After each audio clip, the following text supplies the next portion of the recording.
Iya, Ibu. Dari beliau materinya tidak disampaikan. Apa yang ada di buku itu langsung dibagi grup untuk diskusi. Nah, Tiang biar benar melanjutkan, karena Tiang melanjutkan Niki gitu. Niki, Bu, materi yang diberikan oleh Prof. Sumadi Nike dibagi per kelompok, kemudian kelompok Nike membuat presentasi berdasarkan acuan materi dari beliau Nike, Bu. Jadi kombinasi, kalau misalnya ada materi lain bisa dimasukkan juga. Buku itu katanya hanya acuan saja Nike, Bu. Iya, dalam artian apakah sustainable tourism berdasarkan Bartlen juga sudah ditambahkan? Kan munculnya sustainable tourism itu kan karena keresahan masyarakat. Berlanjut nggak ini pembangunan, alam gitu ya, manusianya. Kan termasuk apa? Ekonominya. Berlanjut nggak untuk generasi yang akan datang? Kan gitu nih keresahan-keresahan yang ada. Makanya Bartlen mengumpulkan. Ya, dia mendefinisikan, membuat tentang keberlanjutan bukan hanya pariwisata, tapi boleh diambil pariwisatanya, yaitu pembangunannya gitu ya, dari 3 sisi. Dan apakah sudah membaca itu? Kalau di bawah saya dapat couplingnya tentang kelokalan, keragaman, apakah sudah juga disinggung Trihita Karana? Karena Pak Sumadi kan couplingnya ya keilmuan di THK. Sudah? Ya, review sedikit mata kuliah beliau sebelum saya lanjut. Sudah? Arinata? Arinata.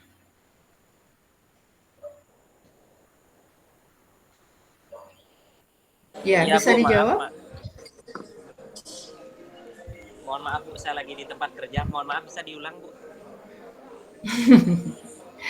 Ya, saya mereview mata kuliah yang sama yang diajarkan oleh Prof. Sumadi di sesi 1. Ya, ada sustainable tourism bukan hanya dari Swarbook, tetapi juga ada dari Bartlen, juga ada kelokalan yang disebut dengan Trihita Karana. Apakah sudah dibahas? Biar saya nggak banyak gitu. Saya hanya sesuai silabus gitu.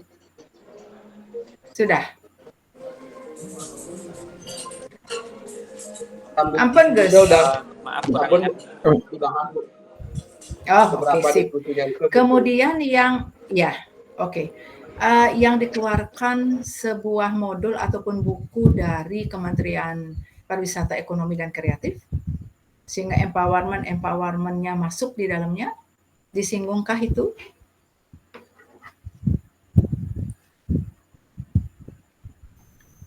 Ibu dari belum nikah yang nikah yang belum ya, belum nikah nih.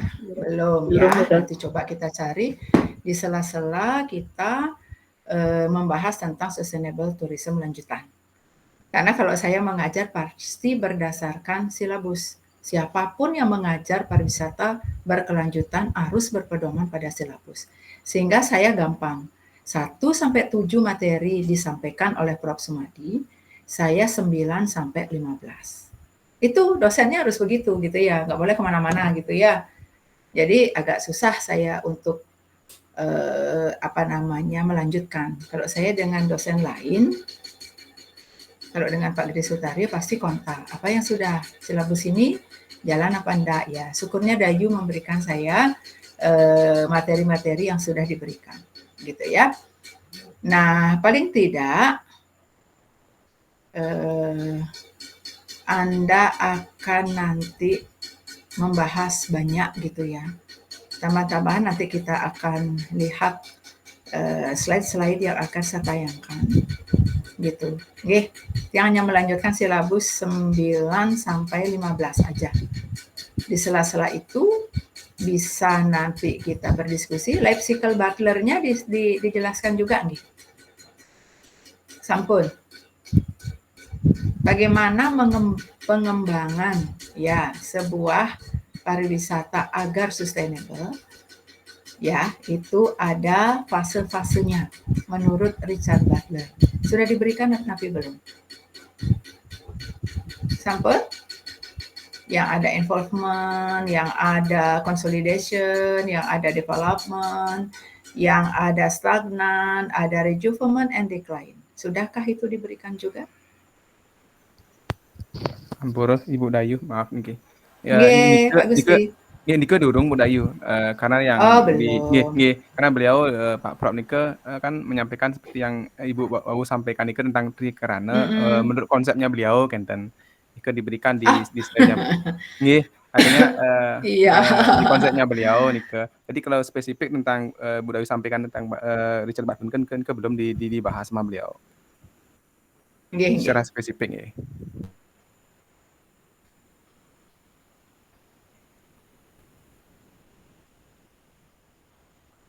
Mungkin numun tiang bales WA mahasiswa aja bos manten. Agak pelik urusannya niki.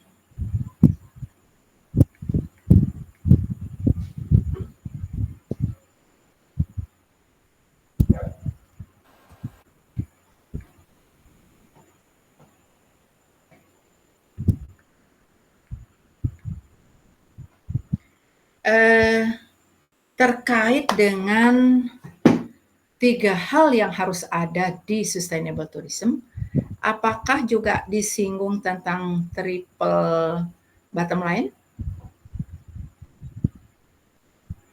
Wenten?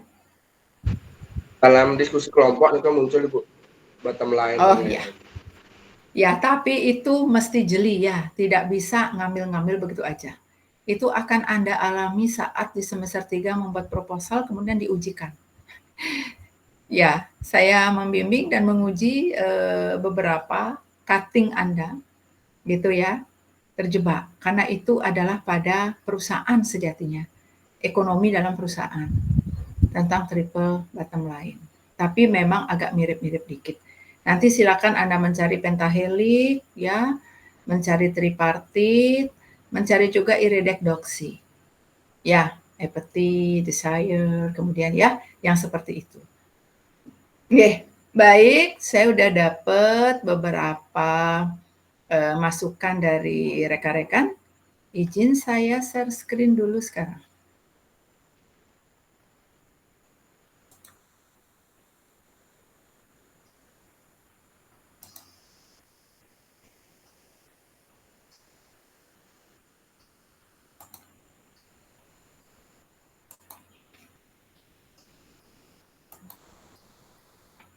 Rekan-rekan, saya izin menyampaikan kontrak kuliah dengan saya di semester 2 ini ya. Saya hanya toleransi sampai 15 menit dari pukul 16. Dan perkuliahan itu kalau saya menerima edaran rektor ada efisiensi untuk kita melakukan pekerjaan. Di era sekarang 50%. Mulai pukul 16 ke atas itu harus daring. Saya tidak tahu penerapannya di pasca karena itu edaran dari rektor. Ya mengacu ke pusat. Makanya saya tidak minta ke Desi itu luring. Ya, karena di atas pukul 16 gitu, sampai pukul 16 saja bisa melakukan kegiatan. Dari pukul 7.30. Pakai listrik, pakai air, pakai AC, pakai ruangan dan lain-lain. Itu edarannya. Makanya saya minta daring. Ya, nanti kalau saya luring, saya dicatat. Kenapa harus luring? Dicatat gitu ya, dilaporkan. Kenapa gitu ya. Jadi saya berikan daring aja dulu sampai ada pengumuman lebih lanjut. Nggih, nika perlu diketahui. Karena itu harus disosialisasikan kepada seluruh mahasiswa. Baik, rekan-rekan, hari ini saya ingin memberikan tentang pariwisata berkelanjutan dalam keberagaman masyarakat lokal. Keberagaman, ya, aneka ragam gitu. Bukan keberagaman, keberagamaan tidak, tetapi keberagaman. Walaupun ternyata Anda masuk ke prodi pariwisata budaya dan keagamaan. Banyak sekali yang tidak menyentuh keagamaan saya saat saya bimbing dan saya uji proposal tesisnya. Ingat tuh core keilmuannya, pariwisata budaya dan keagamaan. Nggak boleh hanya berhenti di pariwisata budaya, tapi keagamaannya juga harus disentuh. Itu ya materi hari ini. Ya, rekan-rekan, saya hanya mengingatkan memori gitu. Ya, memori Anda. Memori tolong aku gitu ya, tolonglah gitu ya, biar ingat gitu ya. Hanya untuk mengingatkan kembali bahwa, ya sebentar, ada yang baru join. Ya, jadi pariwisata berkelanjutan itu atau kita sebut dengan istilah sustainable tourism adalah pendekatan dalam pengembangan sektor pariwisata yang bertujuan untuk meminimalkan dampak negatif terhadap lingkungan, termasuk sosial dan budaya, serta memaksimalkan manfaat ekonomi bagi masyarakat lokal. Nah, dalam konteks keberagaman masyarakat lokal, pariwisata berkelanjutan memiliki tantangan dan peluang tersendiri. Nanti akan saya uraikan apa tuh peluangnya, apa tuh tantangannya. Dan Anda, rekan-rekan, harus memahami juga nanti SWOT, ya, menurut Freddy Rangkuti. Sedikit yang bisa menyentuh ini, mudah-mudahan mahasiswa yang dari S1 pariwisata gitu ya, jadi paham apa tuh SWOT gitu ya. Jadi Rangkuti membagi dia. Dan sangat sedikit yang mengambil tentang penelitian kuanti. Apalagi yang mix, semuanya ingin ada di kuali. Tidak apa-apa kalau memang kemampuannya ada di situ. Nah, dengan kita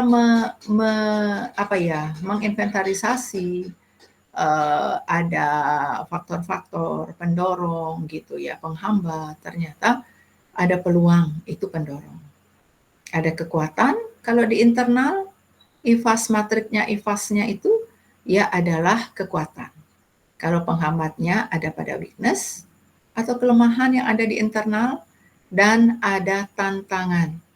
Tantangan sekarang yang saya dengar dari beberapa pelaku di Indonesia ya, karena efisien pemerintah. Begitu, daerah mengumumkan dengan edaran ya, dengan peraturan gubernurnya tidak boleh melakukan studi tour. Ya, itu tidak boleh melakukan studi tour. Alasannya macam-macam. Di Jawa Barat seperti itu. Menjerit pelaku pariwisata, termasuk MAIS loh. Biasanya di bulan-bulan sekarang ini sudah ada loh dari Jakarta. Ya, nanti konvensinya di Bali. Gitu, ini pemerintah saya katakan ya, kalau swasta ada, nanti di Mei juga ada yang ngambil tempat di Holiday Inn yang ada di sana, dekat dengan Intercon. Itu.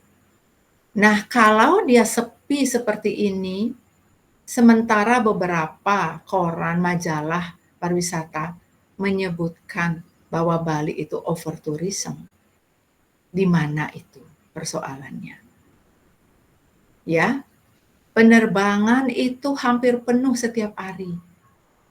Turisnya banyak, tapi kenapa dikatakan hotel itu sepi? Kemana dia menginapkan? Ini pertanyaan. Pertanyaan nih. Yang ada pariwisata religi menjerit juga karena kelapa sampai 20.000 satu butir kelapa dak sine. Ini Dayuari pasti merasakan kalau buat pejati. Kalau Gus Lingga ngantebang pejati kan gentangnya. Iya, ngantebang pejati sampun medaging kelapa kendan.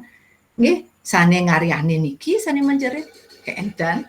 Nah, ini fenomena-fenomena. Kemarin Ibu diminta untuk bisa mengisi Bali Post Talk tentang ya kelapa yang melambung tinggi, tapi tiang tidak bisa karena wenten ngeringkas kemarin ya, dicarilah narasumber lain seperti itu. Ini isu-isu pariwisata terkini ya. Jadi bukan hanya persoalan sosial budaya dan lingkungan, tetapi juga menyangkut ekonomi. Bagaimana kita bisa memberikan kesejahteraan kepada masyarakat. Kalau masyarakat lokal apalagi, kalau ternyata kebijakan-kebijakan seperti itu. Ya, silakan Anda memikirkannya. Nah, saya lanjut, Ibu lanjut ke slide berikutnya, rekan-rekan. Ya, masyarakat lokal di berbagai destinasi wisata umumnya memiliki latar belakang budaya, bahasa, adat istiadat, dan keyakinan yang beragam. Keberagaman ini bisa menjadi daya tarik utama pariwisata, namun juga perlu dikelola dengan bijak agar tidak menimbulkan konflik atau eksploitasi. Kan ini yang nanti benar-benar harus diperhatikan. Tidak ada komersialisasi, tidak ada eksploitasi seperti itu ya, sehingga daya tarik destinasi itu dapat berkembang dengan sewajarnya. Jangan sampai pengembangan itu ada, tapi tidak mengikuti aturan-aturan, akhirnya diprotes oleh masyarakat. Nah, kemudian sudah setengah jalan, apa yang akan terjadi? Oleh karena itu, kalau kita ingin mengetahui tentang pengelolaan, pengembangan, pendirian fasilitas pariwisata itu harus sesuai dengan aturan-aturan yang berlaku. Kalau Ibu sih seperti itu, jangan nabrak-nabrak gitu ya. Saya tidak suka nabrak gitu. Ya, biar tidak berabe gitu jadinya ya. Ikuti saja, oh ini aturannya, oke, aman dah kita gitu. Kalau sampai dia malah beraturan, ya apa nanti yang akan terjadi gitu ya. Tidak terjadi eksploitasi, kalau saya kasar ngomongnya itu agak sedikit sarkasme gitu, Gus Lingga. Ya di dalam bahasa kan ada tuh ironi, sarkasme, tapi kalau Gus Lingga nopeng, persuasifnya pasti dipakai. Iya. Pasti mengajak masyarakat itu ngikutin nih apa yang saya katakan nih. Ini ajaran-ajaran agama Hindu seperti ini, pasti begitu ya. Karena Gus Lingga S1-nya komunikasi gitu ya. Ya S2 nanti ambil komunikasi pariwisata juga biar nggak hilang-hilang S1-nya gitu ya. Nah, Nike. Kemudian untuk yang berikutnya, nah rekan-rekan prinsip-prinsip utama pariwisata berkelanjutan itu meliputi apa? Pelestarian budaya lokal dan nilai-nilai tradisional.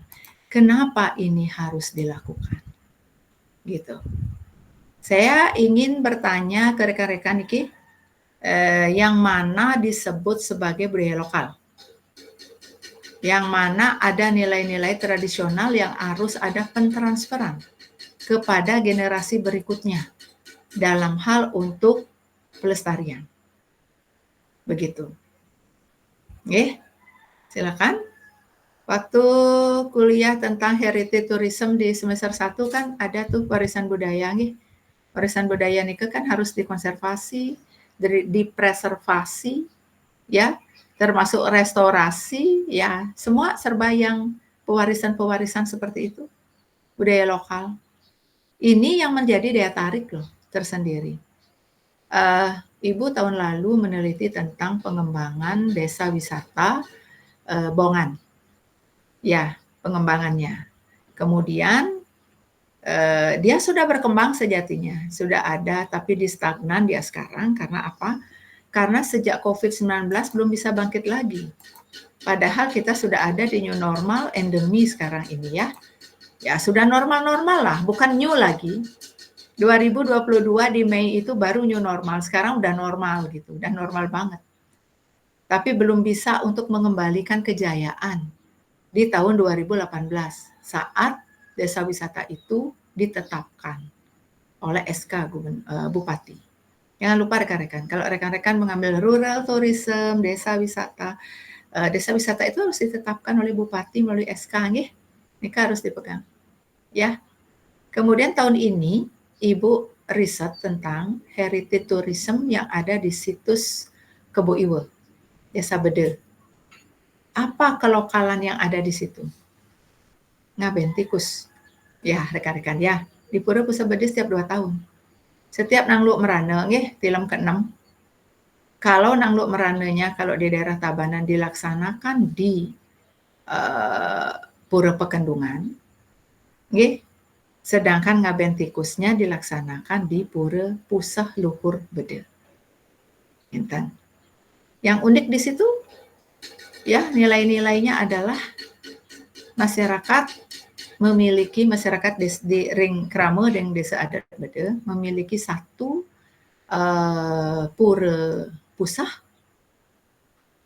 namun masing-masing Banjar Adat memiliki pura dalam sendiri di masing-masing Banjar Adat dan pura dalam sendiri, pura desa dan pura dalam sendiri.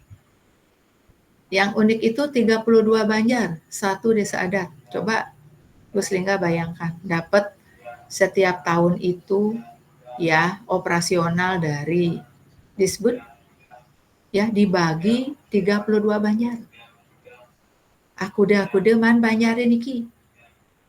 Sedangkan kalau ada di desa adat yang lain, ada yang satu memiliki Banjar adat, ada yang dua. Uang 300 dibagi dua.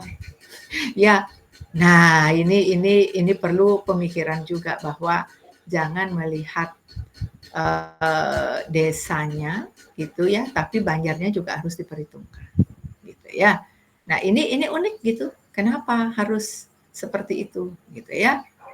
Nah kalau akan melihat nilai-nilai tradisional, ya jadi nilai itu yang terdalam.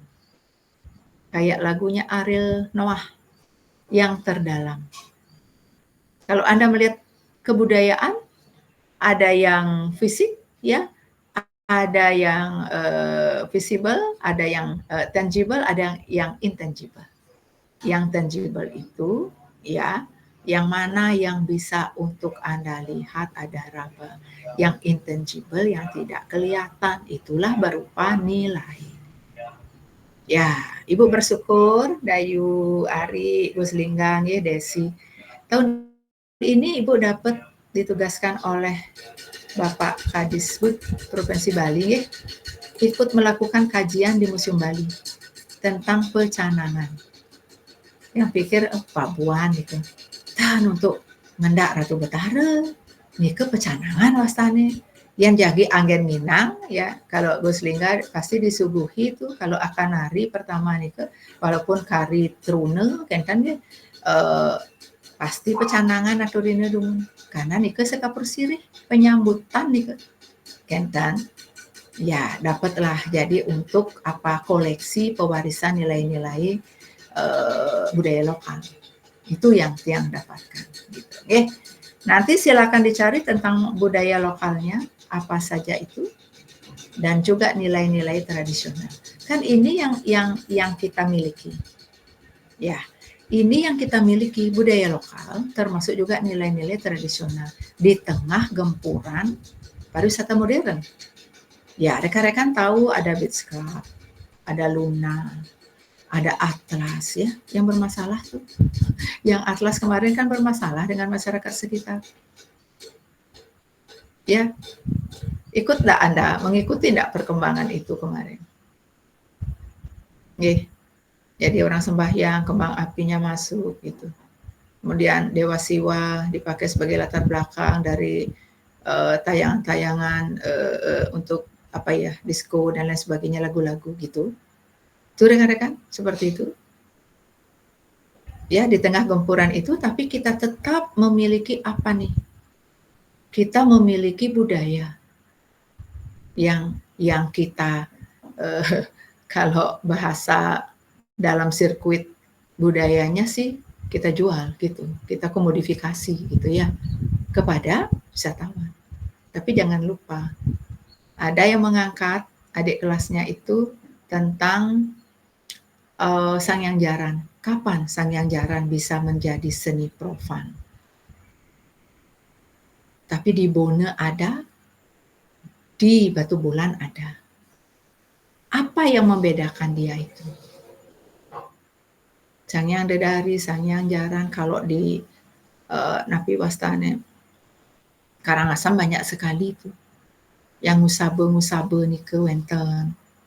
Nggih, Bu kebetulan jadi peneliti mitra, salah satu dekan di UNUD mengajak untuk riset ya tentang tradisi tamblang di Desa Bebandem, Karangasem.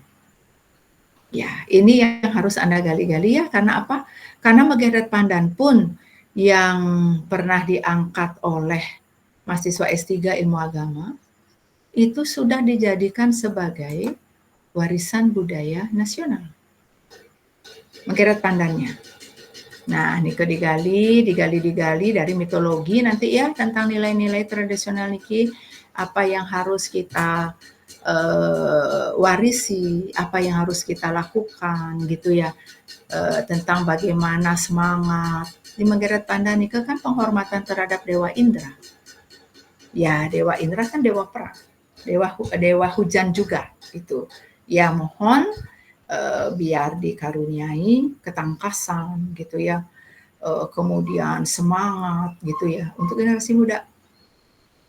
Dilakukan namanya Geret Pandan ini kalau rekan-rekan mau jalan-jalan ke Tenganan Pegeringsingan, bukan Tenganan Daung Tukad ya, tapi Tenganan Pegeringsingan, disitulah dia ada. Ya, trune-trunenya dumun. Setelah selesai, wisatawan diberi kesempatan juga. Apa yang dialami oleh wisatawan? Dia mengalami juga kena pandan berduri itu kan perih, luar darah dikit. Tapi begitu ketika ngetirte sarang pemangkone ical sami. Tak perlu betadin. Amazing gitu ya, wonderful ya. Takjub, pengalaman otentik dirasakan. Kok nggak apa-apa ya gitu. Nah, itu ya, aneh tapi nyata gitu. Oke, yang kedua, pemberdayaan masyarakat lokal secara ekonomi dan sosial. Empowerment ini yang ada di buku yang diterbitkan oleh Kemenparekraf tentang sustainable tourism, termasuk gendernya di sini, gitu ya. Karena perempuan harus diberdayakan, tidak boleh tidak diikutsertakan di dalam pembangunan, gitu. Nggih. Nah, jadi di sini ada pemberdayaan masyarakat lokal secara ekonomi dan sosial. Diberikan mereka pelatihan agar mereka jadi bisa melakukan usaha gitu. Ada UMKM, di Sabta Pesona yang ke-7 lah. Jadi sebuah daya tarik itu harus memiliki napi ya, ada cenderamata yang bisa dibeli oleh wisatawan sebagai ya, kalau Samson mengatakan kenangan terindah, kalau di Sabta Pesona ya cenderamata untuk kenangan gitu. Nggih, niki seperti niki. Kalau riset Ibu di Bongan tahun lalu itu ada pembuatan teh dari sayur gonde. Namanya gobo. Gonde Bongan. Gitu. Ya, seperti itu. Silakan nanti rekan-rekan mencari secara lebih detail ya tentang pemberdayaan masyarakat lokal secara ekonomi dan sosial ini. Dari mana bisa dilihat bahwa masyarakat itu sejahtera? Ada adik kelas Anda meneliti tentang di S1 tentang Desa Wisata Undisan. Ini tempat pakar-pakar pariwisata nih kira-kira. Ada yang dari situ, rekan? Ada Pak Pepe di situ, jangan dieja dengan ya ejaan yang lain ya. Namanya Pak Pepe, pemilik Satriavi Travel. Ada Pak Jero Gede Karang, Punten Kari, yang punya Suar Jaya Nusatur gitu, yang punya Bali Tropik, yang punya banyak sekali travel. Nah, menelitilah adik kelas Anda itu tentang bagaimana ya dampak pariwisata terhadap kesejahteraan ya masyarakat di Desa Undisan. Harus dilihat. Sebelum ada pariwisata itu masyarakat itu seperti apa sih? Rumahnya itu ini kan kriteria tentang ekonomi yang mapan. Ya, tidak dia menjadi masyarakat miskin gitu. Ya, dilihat rumahnya. Masih nggak temboknya, lantainya tidak memakai keramik, kan jarang orang sekarang tidak memiliki rumah seperti itu ya. Kemudian bagaimana pemanfaatan hasil-hasil kebun mereka gitu, hasil-hasil sawah mereka itu dipasok diteruskan ke restoran-restoran di situ yang ada. Sehingga kita jangan memanjakan wisatawan dengan produk-produk yang sesuai dengan apa yang mereka miliki, tapi mereka ingin tahu juga seperti apa sih rasa buah lokalnya juwet. Kemudian naceroring kari wentan akeh kepundung langah gitu, ada puisinya nih kepundung langah. Sentul. Nah, ini kenten-kenten. Kalau di Thailand kan seperti itu. Apa sih di bulan ini hasil kebun mereka yang ditanam, yang dipetik oleh masyarakat, itu yang disuguhkan sebagai fruit basket, sebagai welcome fruit, welcome drink yang wisatawannya baru nyampe di sebuah penginapan ataupun hotel. Kan ini ada surat peraturan gubernurnya ya tentang buah lokal. Makanya kalau Ibu jadi juri untuk lomba gebogan, ya selalu kita tekankan buah lokal termasuk buah yang sudah di bumi budidayakan di Indonesia. Seperti pisang Cavendish sudah ada di Bali ada, Palembang ada gitu ya. Itu modelnya. Jadi ini kan salah satu pelestarian budaya melalui buah lokal. Gitu. Nah, masyarakat lokal ini termasuk masyarakat lokal di pesisir. Ya, daerah Kusambe dengan garamnya. Yang udah dikemas bagus sekali itu. Uyah Kusambe gitu. Saya beli beberapa, anak beli beberapa karena pemberdayaan nelayan di sana. Sudah dikemas dengan sangat baik. Jadi kalau ada kunjungan ke situ, sudah ada souvenir nih berupa garam khas dari Kusambe, gitu misalnya. Yang belum itu adalah kalau rekan-rekan ada yang pernah mengikuti gloping di Songan, glow serious camping, glamping juga ada disebut. Nah, ini kalau pernah karena ingin menyaksikan sunrise sambil Anda memasak di atas kaldera, gitu ya. Nanti Gus Lingga mau buat pisang rebus, nggak usah cari kompor gas gitu. Ya udah langsung di situ. Ya, udah panas dia. Jadi langsung rebus gitu. Nah, di situ yang belum ada cenderamata yang dibuat di Kayu Padi Sunrise atau di tempat-tempat yang lain itu, ya kan dia penghasil bawang merah nih. Kenapa nggak buat bagor misalnya, atau apalah souvenir berbentuk bawang atau apa, itu yang belum ada. Ya, barangkali dapat menginspirasi masyarakat setempat bahwa sabta pesona kenangan itu juga harus ada. Gitu.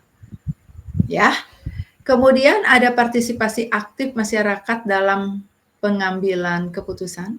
Jangan lupa dengan CBT rekan-rekan ya, Community Based Tourism. Kalau Ibu melakukan membuat tulisan, membuat juga riset, pasti ada berbasis masyarakat. Karena keilmuan saya ada di sosial dan sosial. Apakah masyarakat sekarang diberikan untuk ya menyampaikan aspirasi mereka secara bottom up, mulai dari bawah ke atas, atau ternyata pembangunan itu hanya dari atas saja tanpa memberikan kesempatan masyarakat lokal untuk menyampaikan apa yang mereka harapkan sebenarnya dari pembangunan pariwisata ini. Ya, Pok Darwis itu kan munculnya juga di sebuah daya tarik kelompok sadar wisata juga ada gitu ya, Pok Darwisnya buat dia gitu. Wah, gebrakan apa nih, pengembangan ataupun pengelolaan dan lain sebagainya. Ya, seperti itu. Sehingga di sini rekan-rekan sudah ada mata kuliah seminar semester ini. Sudah, Gus? Belum. Desi sudah ada ya? Belum? Biasanya di semester 2 itu, Gus. Sampun seminar, Sampun Ibu. nih ke Bu. Sampun Ibu semester kali. Sudah, Bu. Oh iya, oke. Jadi melalui mata kuliah yang diberikan ini ada inspirasi loh ya. Kalian akan membuat judul penelitian yang berangkat dari masalah. Ya, kadang-kadang kan prodi minta judulnya disatur, ada masalah nggak di situ? Karena dari masalah lah untuk mengangkat judul. Nah, seperti di ya, tambah terus setiap ada mata kuliah yang diberikan. Jadi matang. Ya, nak mekarbit tapi matang. Cuman penting juga ditanya ke prodi, ini udah ada yang ngambil belum? Belum sih rasanya. Mahasiswa kakak kelas Anda kan hanya 12 ditambah 33. Itu ya, baru segitu ada judul gitu. Kalau semua mengajukan judul. Jadi Anda tinggal mengambil ya di luar daripada yang sudah ya diambil oleh kakak kelasnya, karena tidak boleh sama. Ya, karena itu Anda diberikan di proposal itu tinjauan pustaka. Ya, di situ ada apa tinjauan pustaka atau kajian pustaka, kemudian ada konsep, ada teori, dan ada model untuk menghindari plagiarisme. Gitu ya, karena nggak boleh. Kalau dia yang dikasih yang sama, dia nggak mau. Nanti kena saya gitu, dicabut macam-macam saya gitu ya. Karena saya ikut jadi pembimbing untuk yang plagiat gitu. Udah pernah dosen UGM kan, Pak Abimanyu juga ditarik, propnya ditarik, dosennya juga dipertanyakan seperti itu. Nika benar-benar harus ilmiah. Jadi disinilah community based tourism, mulai dari perencanaan sebuah desa, kalau dikelola oleh desa adat, ada dikelola bersama-sama swasta misalnya ya, untuk mengajak masyarakat. Cocok nggak? Boleh nggak? Masyarakat juga diberdayakan di situ. Nanti yang mengelola adalah masyarakat setempat gitu ya. Apalagi sampai ada decision gitu. Nika nanti pelajari CBT. Sudah diberikan dari mata kuliah lain. Community based tourism ini. Sudah Dayu? Sudah diberikan? Sampun CBT, Ya. sampun community based Iya. tourism. Iya, oke. Tinggal menambah-nambahkan saja ya. Kemudian perlindungan lingkungan dan sumber daya alam. Penting. Bagaimana dikatakan oleh beberapa orang-orang, termasuk perang antar majalah, antar terbitan. Karena Bali dikatakan adalah destinasi yang tidak layak dikunjungi di tahun 2025. Anda boleh jalan-jalan ke Padanggala, Ibu melihat kemarin, sampahnya, sampah yang di laut nih. Kalau sampah upacaranya kan udah ada yang ngurusin tuh. Ya, plastik kemarin. Sisa-sisa upacara, upakaranya nih ke karir di Pemerintah yang ngurus. Tenaga kebersihan Pemerintah, pantainya. Pantaslah muncul seperti itu. Karena kotor banget. Ya, saya juga, Ibu juga ada ke Kedungu, ya Gangga, banyak sekali sampah plastiknya. Nggak salah. Yang peduli terhadap lingkungan, Greenpeace misalnya gitu ya. Menyayangkan, kasihan melihat penyu. Ya, di mulutnya ada sandal plastik. Di mulutnya ada tali plastik. Ya, betapa tercemarnya. Tapi Anda boleh sekarang membandingkan dengan adanya surat edaran gubernur tentang ya air mineral kemasan di bawah 1 liter tidak boleh di Bali.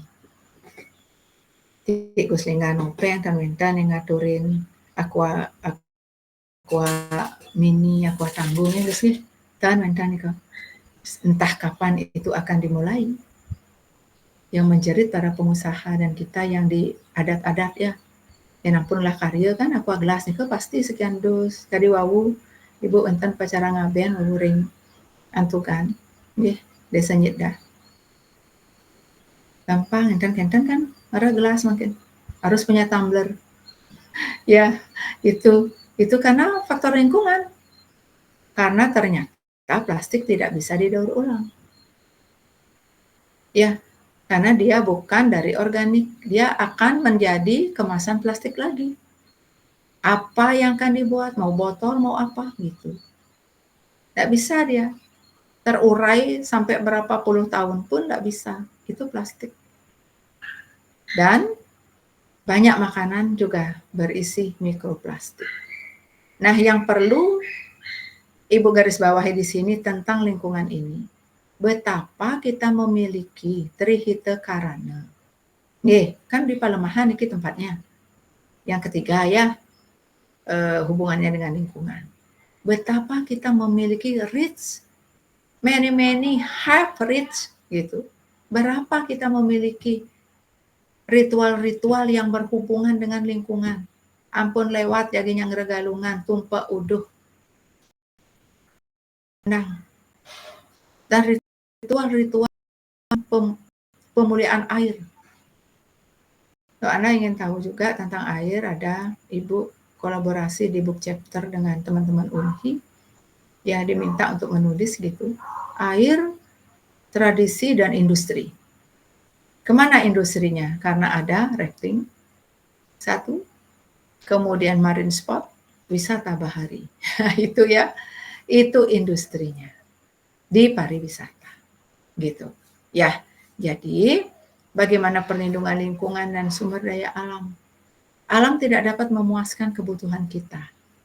Kitalah yang harus bijak untuk memperlakukan alam. Ibu kemarin dapat jadi juri di Wiki Bali nih. Kan mantan iki bahasa Bali Wiki. Ya, itu. Mereka dari grup Wiki itu membuat tentang lomba gitu ya. UHN juara satunya Gus untuk mahasiswa.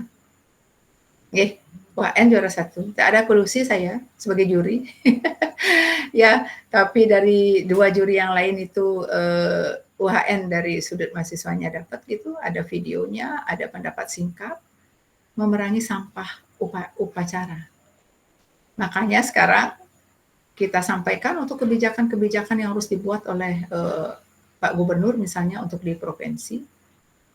Nah, di kantor pun diharapkan untuk ada tebe modern. Kalau di Jakarta sampun, tebe modern. Dan kalau Dayu Ari, Desi gitu ya, loh siapa lagi Putu Aditya, itu nanti sembahyang, mungkin kan kantun betara turun kabeh. Kantun. Usan melakukan persembahyangan, ampunan bangyangan dari kekuangan bunga ambil. Kalau di sana tidak tersedia dan sudah penuh, ya kita harus bawa pulang. Ya, itu salah satunya. Kita udah lama sekali menulis itu di majalah Hindu Raditya, di keluarga Sukinah ya. Udah lama sekali membuat, ini baru mencuat sekarang gitu. Nah Niko, nanti tentang lingkungan ini, termasuk juga sumber daya alam, boleh diambil riset tentang ekowisata. Dirga mana ya? Sudirga mana nih? Dirga di S1 ngambil tentang ekowisata ya Dirga ya? Yang di Jatiluhur. Bu. Iya. Ya. Boleh diambil ekowisata ya. Bagaimana kita memperlakukan lingkungan dengan baik dan bijak gitu. Dayu Ari waktu tiang kuliah S2 kan pagi-pagi aja 5:30 udah kita ada di Taman Hutan Rakyat tuh, di mangrove itu. Karena kita menanam mangrove. Iya. Kalau bertambah tinggi mataharinya, air lautnya tambah tinggi gitu ya. Jadi kita pagi-pagi benar. Ya. Nanti suatu saat kalau memang diizinkan cuman keluar duit gitu ya. Ya, seperti Pak Gumper tuh ngajar beberapa waktu yang lalu ya, diajak keluar dan lain sebagainya ya. Tapi sesuai dengan bidang mata kuliah yang diasuh. Kemudian apa yang diperoleh dari situ. Gitu ya.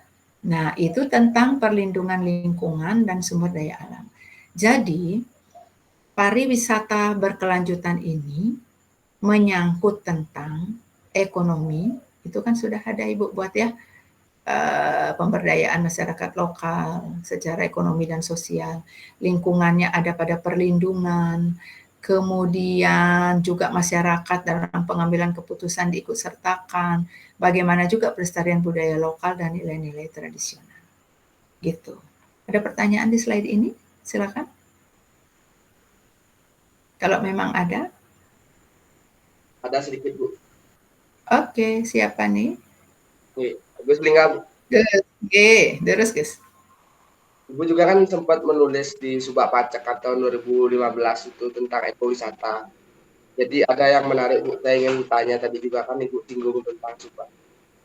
Sejauh mana Subak ini bisa menjadi ketahanan pangan di era perkembangan alih fungsi lahan yang besar-besaran ini Bu?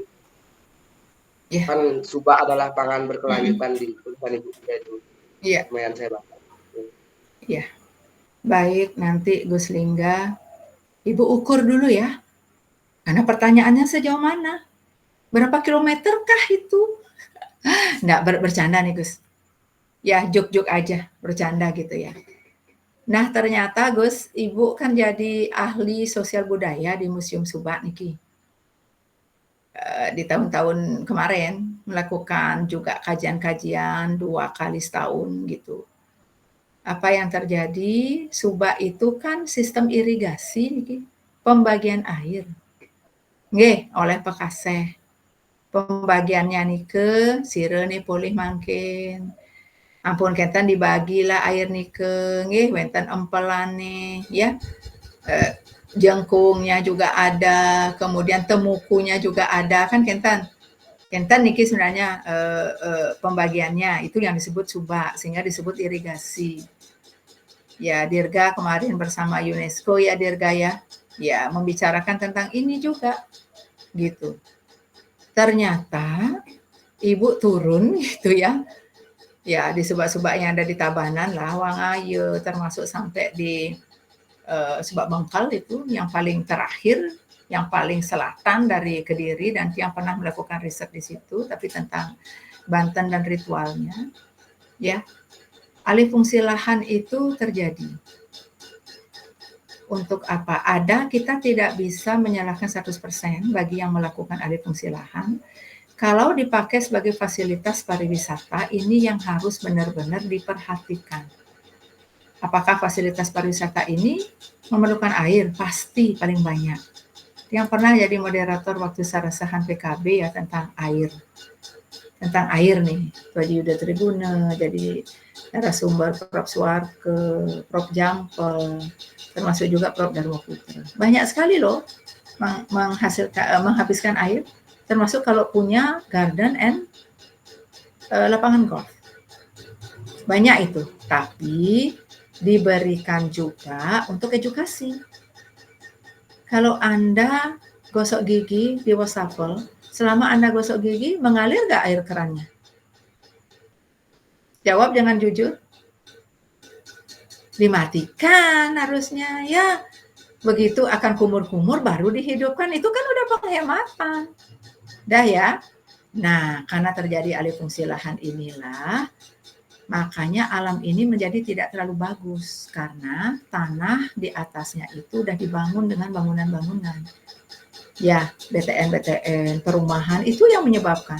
Kan tidak bisa ada resapan air oleh tanah ya, karena udah tergantikan oleh bangunan. Yang terjadi tragedi di Bekasi beberapa waktu yang lalu kan seperti itu. Oke. Nah, sekarang ada juga alih fungsi lahan itu terjadi karena mengikuti dampak ikutan. Di sampingnya ada restoran yang memiliki lahan, di sampingnya itu harus mengikuti pajaknya sesuai dengan yang restoran itu mana bisa masyarakat kita bayar. Apalagi tanah itu tidak produktif gitu kan. Ya, di kemudian jualah itu terjadi alih fungsi lahan. Yang ternyata banyak menjual tanah di Bali itu siapa? Masyarakat Bali. Tergiur oleh iming-iming gitu ya.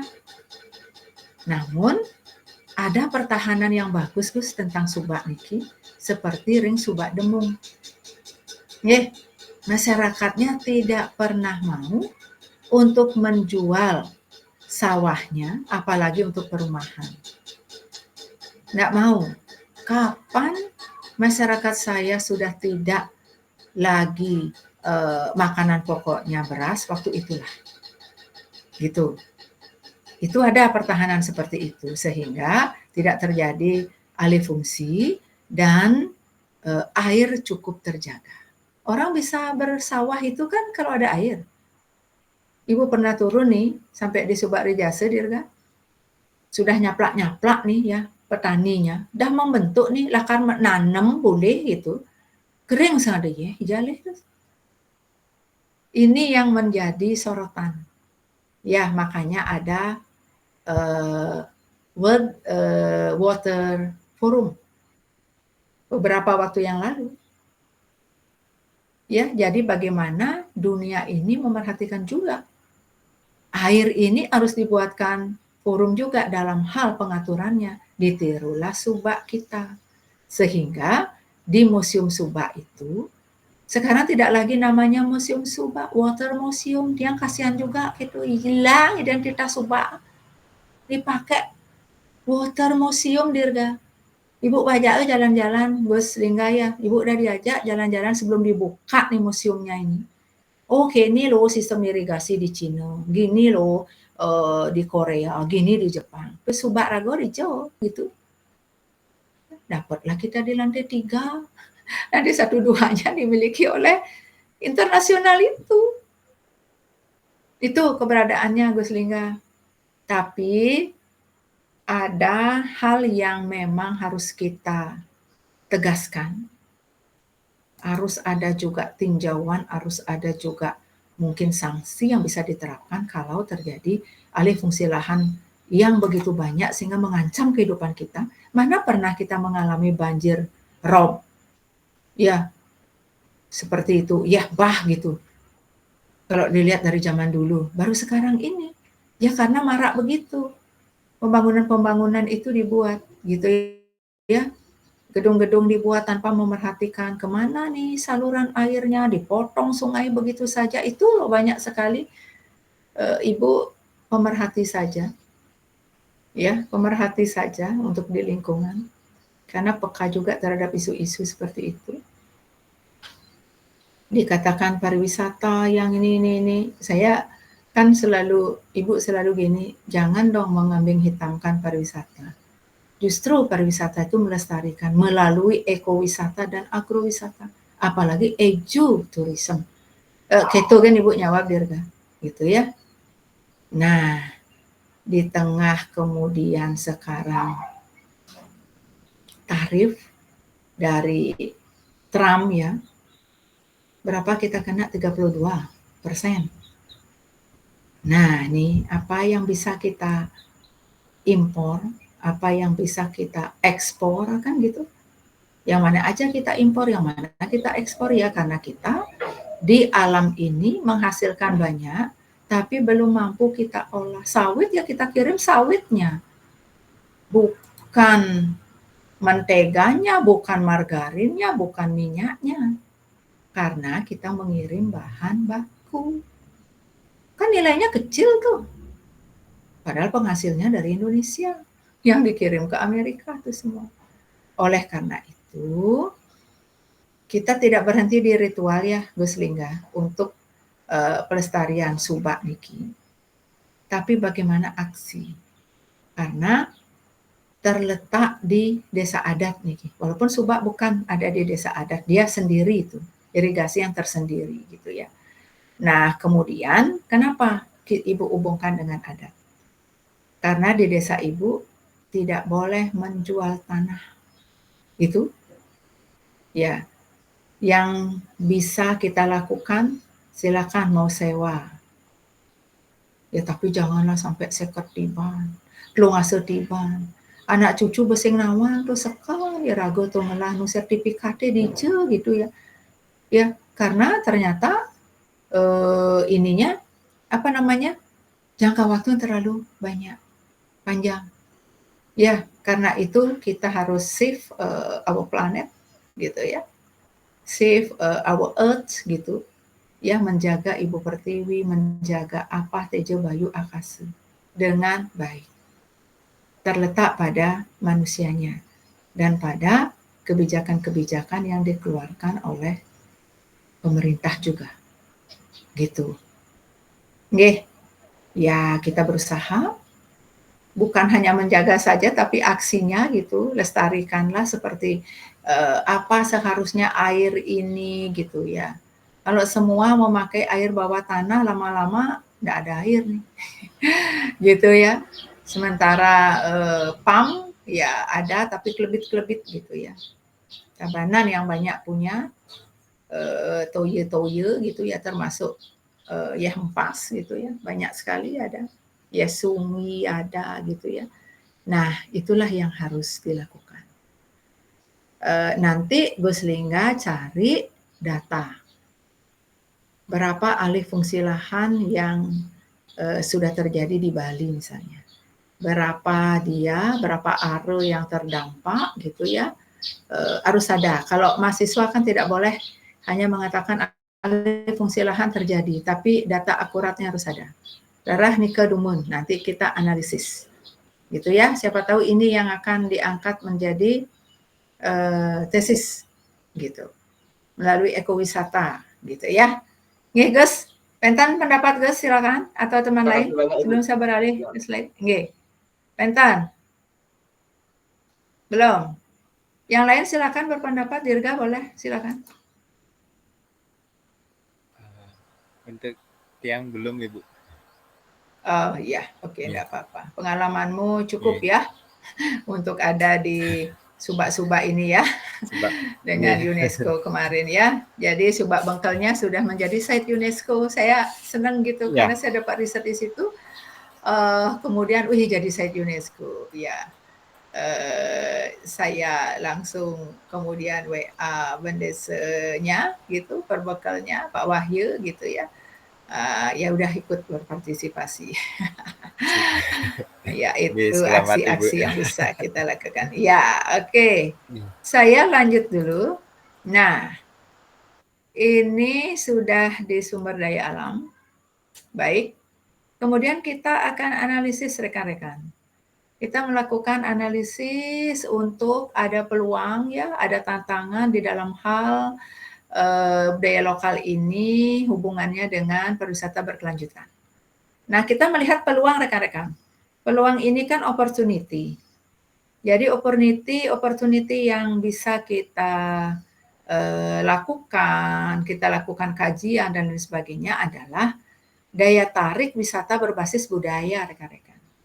Keberagaman budaya, baik tarian, musik, bahasa, kuliner, kerajinan, menjadi magnet bagi wisatawan yang mencari pengalaman otentik. Gus Lingga ada di tarian, teman-teman lain ada di bahasa. Ada yang juga menekuni kuliner, gastronomi. Ini bisa diangkat loh ya. Tiang barusan bersama Dinas Kebudayaan Kabupaten Tabanan diminta ikut. Ya, dibilang budayawan saya belum gitu ya, dibilang agamawan saya juga belum, masih jauh gitu untuk diberikan julukan seperti itu, tapi diajak oleh Disbud Tabanan untuk di PPKD, pemikiran pokok pikiran tentang kebudayaan daerah. Jadi saya dapat di pengetahuan tradisional. Nah, di pengetahuan tradisional inilah terdapat apa? Ada usade, ada kuliner gitu ya. Yang dari Tabanan apakah pernah nyari kopi di Babahan, menikmati yang namanya laklak biu? Tan wenten niki di Denpasar Dayuari. Tabanan mantan laklak biu. Unik nih kau, isi nyuhdor nih, pisang, ya. Laklak bawahnya, tapi tidak seperti laklak Denpasar main gabruk gitu, bukan. Kayak sagon gitu ya. Nah, itu disebut laklak. Ada entil, ada nasi bejek, ya. Banyak-banyak sekali yang buat nih bisa diajukan ke warisan budaya tak benda. Gitu ya. Ada yang tak benda, yang seperti Rainan Tumpa, Nyepi, yang sudah yang lakukan kajian bersama Dinas Kebudayaan Provinsi. Ya, ini daya tarik pariwisata budaya. Kalau ada yang mau ngambil kuliner, silakan. Ambil gastronominya juga di situ ya, karena ada penelitian Pak Ardike Dayu Ari ya, dan kawan-kawan. Ada 10 daya tarik, salah satunya adalah gastronomi atau kuliner. Ya, selain bahasa, selain seni gitu ya, ada kuliner. Kalau ingin tentang kuliner, Yang penting ada wisatawannya, ya yang berkunjung ke situ silakan. Itu bisa diangkat. Termasuk juga kerajinan. Ini kakak kelasnya ada yang ngambil kerajinan. Tentang kerajinan bambu yang ada di Desa Sulahan. Bang Li udah ujian. Ya, daya tarik wisata edukasi. Karena wisatawan ke situ belajar meulat-ulatan. Belajar dia. Kemudian tata warnanya, bentuknya, ya sampai kemudian ada workshop-workshop di beberapa hotel seperti itu. Ini peluangnya karena kita memiliki daya tarik wisata budaya nih. Karena apa? Kita tidak memiliki yang lain-lain. Seperti di Kalimantan, Sulawesi, mereka memiliki tambang, walaupun menjadi polemik ya, walaupun menjadi temuan ternyata ada tambang ilegal yang melibatkan orang-orang korupsi, ya udah kena lah itu, udah diperiksa gitu ya. Kita nggak memiliki itu, kita hanya memiliki budaya, termasuk pemberdayaan ekonomi masyarakat lokal rekan-rekan. Jadi dengan keterlibatan aktif masyarakat, mereka bisa memperoleh pendapatan dari jasa homestay, gitu ya. Kemudian pemandu wisata, kuliner lokal, dan kerajinan tangan. Itu bisa untuk pemberdayaan ekonomi lokal. Ya, coba perhatikan penglipuran sebagai daya tarik wisata terbersih di dunia. Dengan lolos cem-cem saja, gitu ya. Itu minuman lokal tuh. Cem-cem saja. Kalau Anda ke hotel, itu paling disebut dengan detox. Kalau kita breakfast pagi itu bukan hanya jus-jus saja yang bisa kita nikmati, tapi detox. Ya, minuman detox ternyata loloh dirga. Mari ibu ngerasa, oh ini loloh, ternyata ada nih ngedetok. Nah bahasanya Jepang medetok gitu kan. Ya itu loloh itu loh. Kalau di Tabanan kan disebut rujak gitu ya, loloh itu rujak apa, merujak tiba gitu ya. Itu terkenal gitu. Oke. Nah ini silakan. Nanti peluang ini benar-benar, tapi nanti data. Kalau ada yang ingin mengambil tentang ini, gitu ya, nanti didata dulu peluangnya apa aja, termasuk bisa dipasarkan dengan IMC, Integrated Marketing Communication. Ya, dengan platform yang tidak hanya berupa brosur, tetapi sudah merambah dunia digital. Sekarang kan ada pariwisata digital juga. Nggak lagi pakai room rate seperti itu ya. Kalau wisatawannya ke resepsionis gitu ya. Nah, itu peluang ya rekan-rekan. Nanti dilihat opportunity-nya. Itu peluangnya.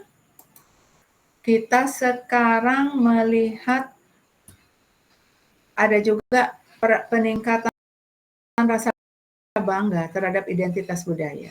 Wisata bisa menjadi sarana pelestarian budaya lokal, sehingga generasi muda lebih menghargai warisan leluhur. Tidak tercerabut dari akar generasi mudanya. Yang bersyukur, sebelum Hari Raya Nyepi kemarin itu sempat ada Kesango Fest di Denpasar. Badung juga ada gitu. Kesango Fest, Kesango Festival. Selain ada di Denpasar itu Denfest, Denpasar Festival, juga ada Sanur Festival. Anda sudah pernahkah datang ke Muntik Siokan di Sanur? Mahasiswa pariwisata walaupun S2 yang hanya melakukan analisis dan kajian, kalau tidak peka terhadap lingkungan termasuk daya tarik yang ada, kunjungi, rasakan sensasinya. Apa sih itu Muntik Siokan? Ya kenapa kok disebut Gajah Mada Heritage? Ya kan? Gajah Mada Heritage. Karena di situ ada masyarakat Cina, masyarakat Arab, masyarakat India, masyarakat lokal. Bagaimana bisa melakukan pembauran ya di tengah kota urban Denpasar ini? Ya, kalau ada yang ingin meneliti itu, kebetulan yang jadi pembimbing untuk mahasiswa PIP Dirga, ada di Dispar Badung, ada di Bali Hotel Heritage, ada di Disparda Kota. Jadi seperti itu yang saya dapat. Yang paling susah itu adalah dengan masyarakat Arab. Kalau India kan agak mirip-mirip. Ada yang Hindu gitu kan. Yang Cina juga mengikuti budaya lokal demi ekonominya jalan. Gitu-gitu nih taktik juga nih trik yang dilakukan oleh orang Cina gitu ya. Walaupun kita memahaminya sebagai nyamuk kelihan dalam konsep modal sosial, ya ada menyamar Braille gitu.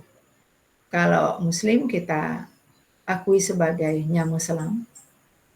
Hidangannya kita juga ada hidangan selang. Nah, bau bangkit pasti ada bau bangkit selang.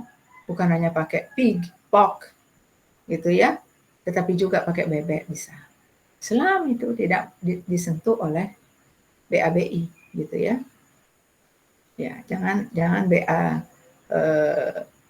BABY gitu ya. Jadi baby lain dengan babi gitu kan bacaannya ya.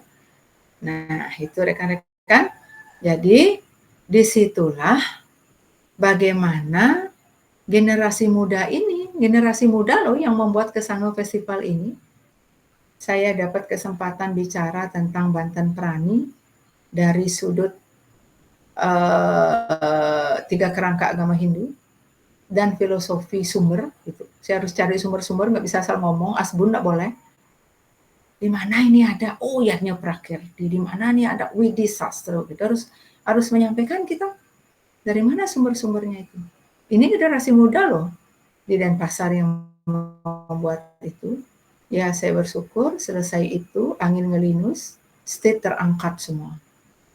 Ini pedalam nih ke para pedagang. Akhirnya last day hari terakhir terus untuk acara itu dilakukan di DNA. Apa kepanjangan DNA? Ini bukan mencari apa ya? Ini anakku enggak tes DNA, bukan itu. DNA-nya. Ya. DNA itu adalah Dharma Negara Alaya. Jadi PKDFM ada di situ, tempat saya biasa cuap-cuap gitu ya. Diminta cuap-cuap ke situ gitu ya, 1 jam. Ya, 1 jam saja. Oke, kita akan lihat sekarang selain ada peluang, sekarang kita melihat tantangan, threats-nya. Ini kita melihat eksternalnya ya rekan-rekan ya, eksternal dari SWOT, peluang dan tantangan gitu. Nah, di tantangan ini ada komersialisasi budaya. Silakan baca buku Bu Prof Edi Sediawati. Kalau ingin tahu ini. Karena ada komersialisasi seni. Kalau mau baca disertasi saya yang sudah jadi buku, saya dapat penghargaan dari Pemprov Bali waktu itu. Disertasi saya dicetak ya dalam Widya Pataka. Dapat hadiah 10 juta tapi dalam bentuk karya yang dicetak. Ya bangga juga nggak ngeluarin duit nyetak buku gitu ya. Ada distributor yang bisa sudah membawa buku itu ke Gramet, ke Togamas, kemana-mana. Tenang aja saya. Ya, itu hadiah yang saya terima, termasuk saya dapat juga di 2014 itu ada ya sebagai